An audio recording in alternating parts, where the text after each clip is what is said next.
मेरा बस आप लोगों से यही रिक्वेस्ट है कि जो भी चैप्टर पढ़ते हो प्लीज 100%, 100% दो उसमें। ईच एंड एवरीथिंग आपको उस चैप्टर से आना ही आना चाहिए, आपसे बनना चाहिए। ठीक है, चाहे वो थ्योरेटिकल हो चाहे न्यूमेरिकल हो। ठीक है। देखिएगा, बहुत सारे चैप्टर एक दूसरे से कोरिलेट होते हैं और बहुत सारी चीजें आपको मजा आएगा पढ़ने में कि यही चीज हमने पढ़ा था उस समय, अपन ने फोकस किया चैप्टर 2 और 3 में। तो चैप्टर 8 में आपको बहुत हेल्प मिलेगी, 7 में। ठीक है, कुछ चैप्टर्स हैं जो अलग ही है, लेकिन वहां से भी मैं पॉइंट्स बताते जाऊंगा। तो चैप्टर 4 बहुत इजी है। इसमें क्या लर्निंग ऑब्जेक्टिव क्या सीखेंगे अपन, इन्वेस्टिंग एक्टिविटी क्या होती है, वेरियस अप्रोच टू इन्वेस्टिंग क्या होती है, technical analysis of investing in stock, fundamental for investing in stock, quantitative analysis जिसको जिसको बोलते हैं इकोमेट्रिक्स अप्रोच, बिहेवियर यानी psychology to approach to equity investing. Behaviour means क्या होता है, क्या सोचता है एक इंसान। ठीक है। तो इन्वेस्टिंग क्या है, इन्वेस्टिंग अगर आप, मैं अगर रिसर्च एनालिस्ट को एक साइट करूं, इन्वेस्टमेंट एडवाइजर के भी कोर्स में ये इन्वेस्टिंग वर्ड है। Invest, yes. इन्वेस्टमेंट क्या होता है,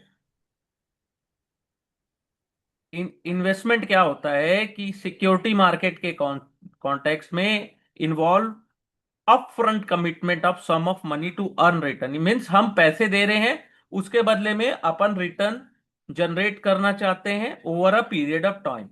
लेकिन इन्वेस्टमेंट से पहले अपने को पूरा एनालिसिस करना पड़ता है सिक्योरिटीज का, in term of safety, risk, income and growth potential. ठीक है। आप और मैं, ऐसा नहीं है कि अपन रिस्क नहीं देखते, सेफ्टी नहीं देखते। ठीक है। बिना देखे इन्वेस्टमेंट तो कोई नहीं करता है, मे भी करते भी होंगे बहुत से लोग सोशल मीडिया या कहीं कहीं, कुछ चार्ट, कुछ कोई किसी ने कुछ बता दिया। ठीक है। तो इन्वेस्टिंग बहुत डिस्टिंक्ट है ट्रेडिंग और स्पेकुलेटिव। क्या है इन्वेस्टिंग, क्या होता है, आपका टाइम फ्रेम लंबा होता है, 5 साल 10 साल। लेकिन ट्रेडिंग क्या होती है, short term, 1 month, 2 month, 1 day, 1 minute. को कई लोग को 1 मिनट, 5 मिनट, 10 मिनट, पूरा दिन, एक हफ्ता, एक महीना, साल भर। ठीक है। तो इन्वेस्टिंग और ट्रेडिंग डिफरेंट थिंग है। ठीक है। इन्वेस्टिंग में क्या होता है, focus on potential of assets value.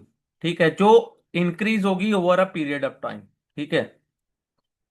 देखो क्या होता है, सिक्योरिटी मार्केट में value of asset can increase if can generate higher cash flow without a proportion increase in risk. Risk increase नहीं होना चाहिए, हायर कैश फ्लो जनरेट हो, तो उसे कहते हैं कि असेट का वैल्यू इंक्रीज हो रहा है। ठीक है। और रिस्क जो एसोसिएटेड है असेट्स के साथ, ठीक है, डिक्रीज हो। ठीक है। और इंक्रीज होते रहे विदाउट डिक्रीजिंग कैश फ्लो, ये बहुत बड़ा वर्ड है, इस पॉइंट को हमेशा याद रखिएगा। ठीक है।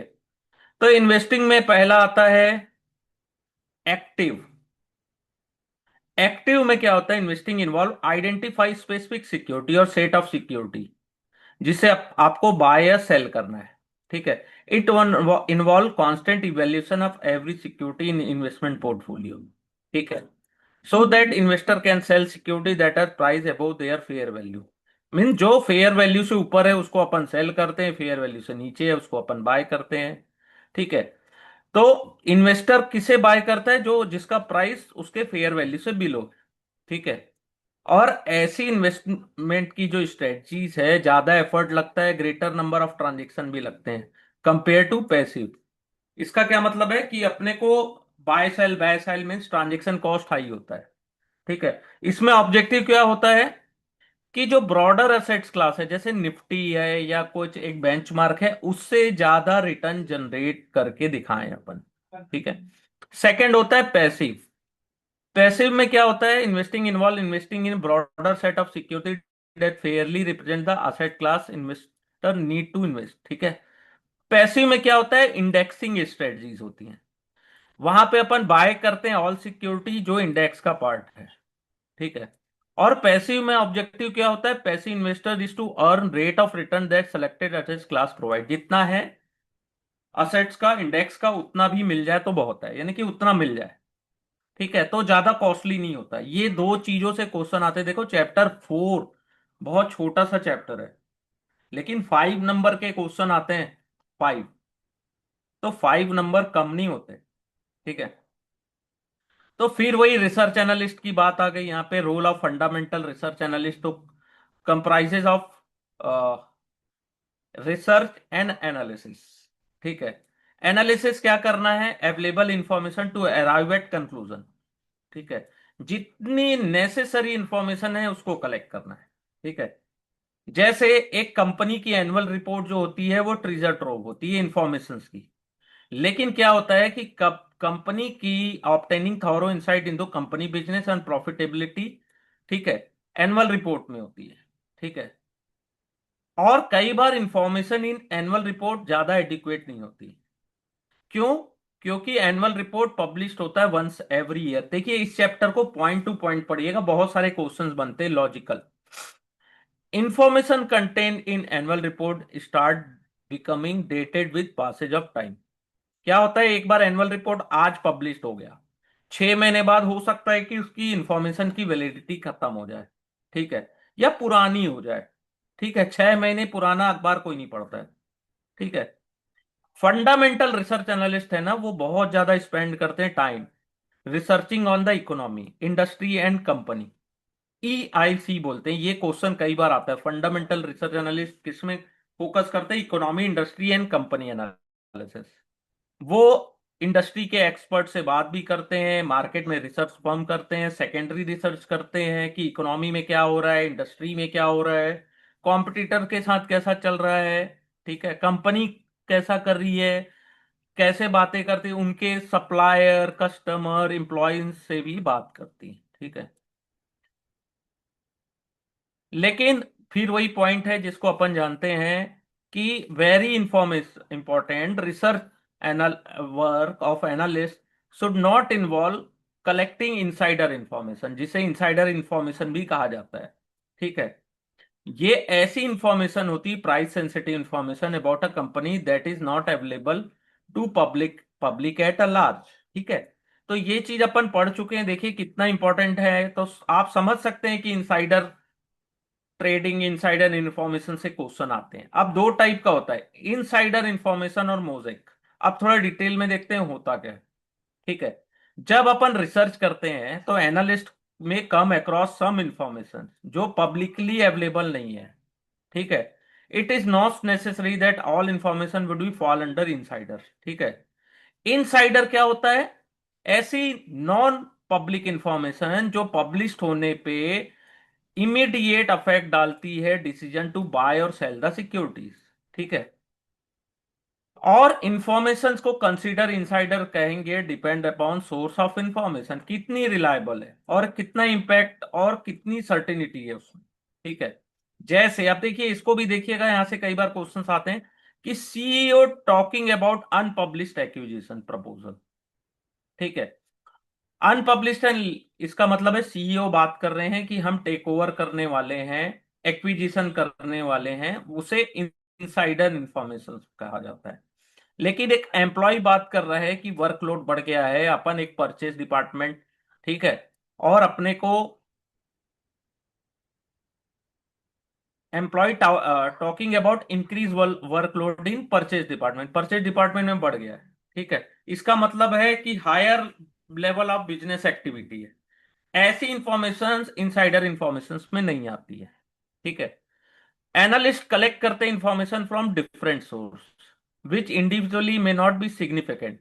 देखो डिफरेंट सोर्स से मैंने थोड़ी थोड़ी इंफॉर्मेशन, जैसे आप सभी यहाँ पे हैं तो मैंने सभी से थोड़ी थोड़ी इंफॉर्मेशन ले ली। इसका मतलब ये नहीं है कि सभी थोड़ी थोड़ी इंफॉर्मेशन मेरे लिए कुछ सिग्निफिकेंट हो, लेकिन आप सभी की इंफॉर्मेशन को मैं कलेक्ट करता हूं। ठीक है। तो मैं क्रिटिकल इंफो एक क्रिटिकल इंसाइट मिलती है मुझे, जिसे अपन कहते हैं मोज़ेक एनालिसिस। ठीक है। ऐसी मोज़ेक एनालिसिस इज एक्सेप्टेबल होती है। ठीक है। Analysts need to carefully whether certain insight drawn come to mosaic or being the privy or specific non-public sensitive information। ठीक है। जो टेक्निकल एनालिसिस, देखो एक पार्ट होता है टेक्निकल। टेक्निकल में अपन क्या देखते हैं, कंपनी के fundamentals, economic factor, market sentiment, ये सब क्या होती है, ऐसा टेक्निकल एनालिस्ट आपको पता होगा कि स्टॉक के प्राइस में रिफ्लेक्ट होती है। ठीक है। तो एज अ टेक्निकल एनालिस्ट अपने को क्या फोरकास्ट करना रहता है कि direction of price through the study of pattern, pattern ऐसा बन रहा है, पैटर्न डाउन टर्न का बन रहा है, ठीक है। तो believe that market activity generate indicator in price that can be use to forecast direction and magnitude stock price movement. तो अपन डायरेक्शन के अकॉर्डिंग प्रेडिक्ट करते हैं कि मार्केट में फोरकास्ट यानी कि आने वाला डायरेक्शन किस साइड का हो सकता है, ठीक है। ये भी बहुत इंपॉर्टेंट है टेक्निकल। तो टेक्निकल एनालिसिस में थ्री एसेंशियल एलिमेंट होते हैं। History of past price provide करता है indication of underlying trend and its direction. Volume of trading that company price movement provide important input, ठीक है, वॉल्यूम कितनी बनी है, ठीक है। The time spend where which price volume of observe factor in the impact of long term factor that influence price over the period of time, ठीक है। Price and volume, volume of trading particular company में, ठीक है। Time spend कितना price और volume observe किया गया, ठीक है। तो ये तीन चीजें। इसके अलावा टेक्निकल एनालिस्ट में तीन चीजें होती है, three element into price chart, point of support and resistance in chart and price trend. पहला क्या, price chart, point of support and resistance and price trend. तो price and volume pattern technical analyst try करते हैं कि buying interest किस तरफ का है, कि सेलिंग इंटरेस्ट किस तरफ का है, कि प्राइस ऊपर जाएगा कि नीचे जाएगा। तो देखो, टेक्निकल एनालिस्ट स्पेशलाइज स्ट्रीम होती है, और स्टडी क्या करते हो आप टेक्निकल में, अपवर्ड, डाउनवर्ड और साइडवेज, किस डायरेक्शन में कोई भी सिक्योरिटी जा सकता है, ठीक है। सो उससे क्या बेनिफिट मिलता है कि अपन ट्रेड कर सकते हैं सेम डायरेक्शंस में।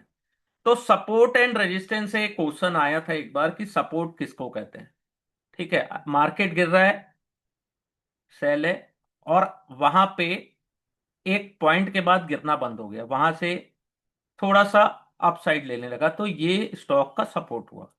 मार्केट बहुत तेजी से ऊपर जा रहा है, ठीक है, और अचानक से एक पॉइंट के बाद वो या तो साइडवेज हो गया या तो थोड़ा सा डाउन टर्न लिया, तो ये उसका रेजिस्टेंस हुआ। जब भी सपोर्ट को स्टॉक ब्रेक करता है तो और ज्यादा वीकनेस देखने को मिलती है, और जब भी रेजिस्टेंस को स्टॉक ब्रेक करता है तो और ज्यादा तेजी इसमें देखने को मिलती है, ठीक है। वॉल्यूम इंक्रीज और डिक्रीज होने से भी समझ में आता है कि कितनी स्ट्रेंथ है ट्रेंड में और कितनी वीकनेस है। तो ये चीज हमेशा याद रखिएगा, ठीक है। नेक्स्ट होता है फंडामेंटल। फंडामेंटल में क्या देखते हैं अपन, ये लॉन्ग टर्म इन्वेस्टिंग के लिए होता है, ठीक है। क्योंकि equity share reflect part ownership of business, long term value should be driven by return generated by company on its share capital, ठीक है। तो investor first figure Gauss the fair price of equity. Fair price क्या चल रहा है, expected performance कैसा है business का, मार्केट प्राइस क्या फेयर प्राइस से नीचे है कि ऊपर है, इट रिप्रेजेंट अट्रैक्टिव इन्वेस्टमेंट है कि नहीं है, ठीक है। तो इसको देखने के लिए अपन बहुत सारे कैलकुलेशंस होते हैं, जैसे profit in investment come from not only identify good investment but also making investment at right price. Good investment करना और राइट प्राइस में इन्वेस्टमेंट करना, ठीक है, दो चीजें आपको आइडेंटिफाई करनी है, ठीक है। तो this thought process is contradiction of efficient market hypothesis, ठीक है, जो रिफ्लेक्ट करता है कि share price incorporate and reflect all relevant information. Fundamental analysis में क्या कॉम्प्रिहेंसिव स्टडी होती है कंपनी के बिजनेस, गवर्नेंस साइकिल और एक्सपेक्टेड रिटर्न और रिवॉर्ड फॉर शेयर होल्डर्स, ठीक है। तो how is the overall cyclical, देखिए ये सब चीजें जो पॉइंट दिए हैं कि कंपनी सिक्लिकल है कि सेक्युलर है, मैक्रो इकोनॉमिक ट्रेंड होता है कि it is likely to help the industry grow और डिक्लाइन, कंपटीशन इंटेंसिटी कैसी है विद इन द इंडस्ट्री, ठीक है, कंपनी पोजीशन कैसी है विज़ इट्स कॉम्पिटिटर, ठीक है, what is the cost structure of company और वो कितना इंपैक्ट डालती है प्रॉफिट में, ठीक है, how strong is the financial position of companies, ठीक है, what is the capability of the management, ठीक है, गुड राइट गवर्नेंस फॉलो हो रहा है कि नहीं, ग्रोथ कैसी है, ठीक है। और ये सब क्वेश्चंस के आंसर अपने को चैप्टर 5, 6, 7 में मिलने वाले हैं, 5, 6, 7, 8 में। तो ये सब चीजें अपन डिटेल में देखने वाले हैं। लेकिन यहां से भी 5 नंबर के क्वेश्चन आते हैं, बहुत छोटा सा चैप्टर है, ठीक है। तो all question can be typically put with 3 basket, economic, industry and company, ठीक है। डिटेल चैप्टर्स में कवर होगा, ठीक है। नेक्स्ट है क्वांटिटेटिव रिसर्च। क्वांटिटेटिव रिसर्च में क्या है, फंडामेंटल रिसर्च में दो चीजें इन्वॉल्व है, क्वांटिटेटिव एंड क्वालिटेटिव स्टडी, ठीक है। Some analyst approach equity analysis purely on quantitative approach, use econometric analysis. Quantitative approach can be use for technical and fundamental both, ठीक है। Technical analyst instead of reading chart focus on underline data, ठीक है। Price के up and move, volume and other parameters to guess the direction of stock, ठीक है। Quantitative दोनों में use होता है क्वांटिटेटिव ना। Next, in the context of quantitative, analyst look for finance and operation metrics of company, ठीक है। It is possible of some metrics इधर इंडिपेंडेंट और together other metrics serve as leading indicator, means कि अपन तो financial और operational matrix देख रहे हैं, लेकिन या तो इंडिविजुअली कोई एक एक या तो बहुत सारे फिनेंशियल मैट्रिक्स मिलके आपको एक इंडिकेट करेंगे कि कंपनी कैसा परफॉर्म करने वाली है, ठीक है। At simplest level, time series और regression of historical data can help extrapolate future earning. Quantitative analysts may use more sophisticated econometric approach to refine their output, ठीक है। Applying pure econometric approach in fundamental suffer to some major limitation, primary among them is available of comparable information, ठीक है। Frequently change in accounting standard business model make past data less useful, यानी कि accounting standards को आप change कर रहे हो, business model को चेंज करोगे तो आपके जो पास डेटा है उससे क्या प्रेजेंट मार्केट कंडीशन को आप एनालिसिस कर पाओगे, ठीक है। तो ये सब चीजें हैं। ये चैप्टर 4 आपको अच्छे से समझ में आए या ना आए, लेकिन आपको इस चैप्टर से ये तो समझ में आ जाएगा कि आने वाला चैप्टर 5, 6, 7, ये 3 चैप्टर को, 5, 6, 7, ये 3 चैप्टर अच्छे से अगर आप स्टडी कर लो और वापस एक बार चैप्टर 4 में आ जाओ, तो आपको और डिटेल में समझ में आएगा कि ये बोलना क्या चाहता है। कुछ चीजें ये सोचो कि ये बाकी के जो आने वाले चैप्टर्स है ना उसकी एक ट्रेलर है, ठीक है, और कुछ नहीं। लेकिन सोचो 5 नंबर के क्वेश्चन अगर यहां से आ रहे, 5% क्वेश्चन आ रहे हैं तो कुछ भी पूछा जा सकता है, ठीक है। बिहेवियर अप्रोच क्या होता है, साइकोलॉजी, ठीक है। इन्वेस्टमेंट डिसीजन तो based on analysis of available information, ठीक है, so that they reflect the expected performance and risk associated with the investment. Very often the decision are influenced by behavior bias of decision makers, behaviour by psychology, ठीक है, which lead to less than optimal choice being made, ठीक है। Thinking behind proponent of philosophy is the security price go away from the fair value. कई बार क्या होता है ना, अपसाइड जा रहा है तो इतना अपसाइड गया है कि लोगों को लगता है ओवर वैल्यू है, फिर ओवर वैल्यू के साथ क्या होता है और ऊपर चला जाता है और लोगों को समझ में नहीं आता कि चल क्या रहा है, ठीक है। होता है ना, कई तो स्टॉक देखो, अरे ये तो इतने में था आज इतने में है। तो अप साइड और डाउन साइड किसी भी स्टॉक में क्या होता है, fear and greed of market participant, ये मेन पॉइंट है कि आप में आपको कितना ग्रीड है, कितना फियर है, उसके अकॉर्डिंग भी स्टॉक में अप साइड कितना आना है, डाउन साइड कितना आएगा, कोई डिसाइड नहीं कर सकता, ठीक है। आपको किसी भी स्टॉक का कभी नॉलेज नहीं होगा कि कोई स्टॉक कहाँ तक या कोई भी सिक्योरिटी कहाँ तक जा सकती है। हाँ, डाउन साइड में तो एक चीज पता है कि वो जीरो जा सकती, जीरो हो सकता है, ठीक है, उससे नीचे माइनस तो नहीं जाएगा, लेकिन अप साइड में कहीं भी जा सकता है। तो बिहेवियर बायस को अपन डिसीजन मेकिंग इन्फ्लुएंस इन्वेस्टमेंट, इसको अपन चैप्टर 11 में डिटेल में डिस्कस करेंगे। देखो बहुत छोटा सा चैप्टर था और जितनी चीजें मैंने बताई, जैसे टेक्निकल एनालिसिस के ऊपर, ये वाला क्वेश्चन जैसे ईआईसी एनालिसिस, ठीक है, फंडामेंटल में क्या लगता है, और इनसाइडर और मोज़ेक एनालिसिस पूछता है हमेशा, ठीक है। Role of research in investment activity, इसको डिटेल में पढ़ सकते हैं। पैसिव और एक्टिव इन्वेस्टमेंट क्या होता है, इससे रिलेटेड क्वेश्चंस बहुत बार पूछे जाते हैं। तो यहाँ पे अपना चैप्टर 5 तो खत्म हो गया।